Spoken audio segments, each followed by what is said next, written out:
Hi friends, இப்போ நம்ம சிறடி காசு பக்கப்புறம் சிறடி காசையில் நம்ம முத்துவும் மீனாவும் வேக வேகமாக விறுவிறுப்பாக வந்து டோரை ஓப்பன் பண்ணாங்க. யார் வீட்டு கதவுப்பா இப்படி தடக்கிற அப்படின்னு சொல்லி பார்த்தா நம்ம கிரஷியை தங்கி இருந்த வீட்டாங்க. கடைசியில் பார்த்தா அந்த அம்மா வீடை காலி பண்ணிட்டு நேற்று தான் போனாங்கன்னு சொல்ல, அப்போ இங்கே தான் சுற்றிட்டு இருக்காங்களான்னு சொல்லிட்டு தேடலாம். இங்கே ரொம்ப தூரம் போயிருக்க மாட்டாங்க, இப்போ தான் போனாங்கன்னு சொல்கிறாங்க.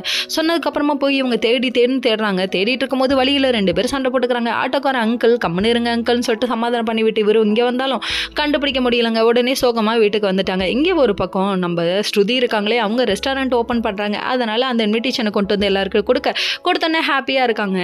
என் கடைக்கு கொஞ்சம் திங்ஸ் வேணும், அது உங்கள் கடையில் வாங்கிக்கிறேன், எனக்கு டிஸ்கவுண்ட் கொடுங்கன்னு சொல்லி கேட்க ஓகேன்னு சொல்லிட்டாங்க நம்ம ரோஹிணி. கடைசியில் மீனா தான் பூ டெக்கரேஷன், நீங்கள் எவ்வளோ செலவானாலும் பரவாயில்லன்னு சொல்கிறாங்க. இங்கே டிஸ்கவுண்ட் கேட்குறாங்க, அங்கே பாரு எவ்வளோ செலவானாலும் பரவாயில்லன்னு சொல்கிறாங்க.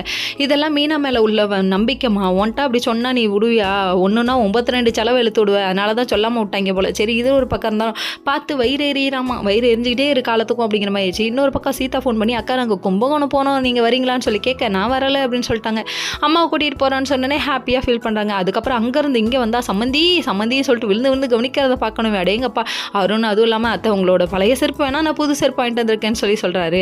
இதை கேட்டோன்னே அதாவது முத்து ஒரு பக்கம் அமௌண்ட்டு கொடுத்து விட்டுருக்காங்க. அருண் கூட தான் என்ன தான் போனாலுமே நம்மளுக்கு பர்சனல் செலவு இருக்கும்ல, அதனால் கண்டிப்பாக எல்லாத்தையும் பார்த்துக்கணுங்கிறதுக்காக கொஞ்சமாக அமௌண்ட் கொடுக்க சொன்னதுக்கு மீனா கொண்டு போய் கொடுக்குறாங்க. கொடுத்தோன்னே என்ன இன்சல்ட் பண்ணுறீங்களான்னு கேட்குறாரு. அப்படி அவர் அதை முத்து செய்கிறாரு, அவரோட பெட்டரு நான், பெஸ்ட்டு நீன்னு சொல்லிட்டு ஒன்றை நிரூபிக்க நீ நினச்சேன்னு இன்னைக்கு கீழ்த்தனமாக தான்ப்பா போவேன். இது ரொம்ப தப்பு பண்ணால் கேட்குறாங்களா?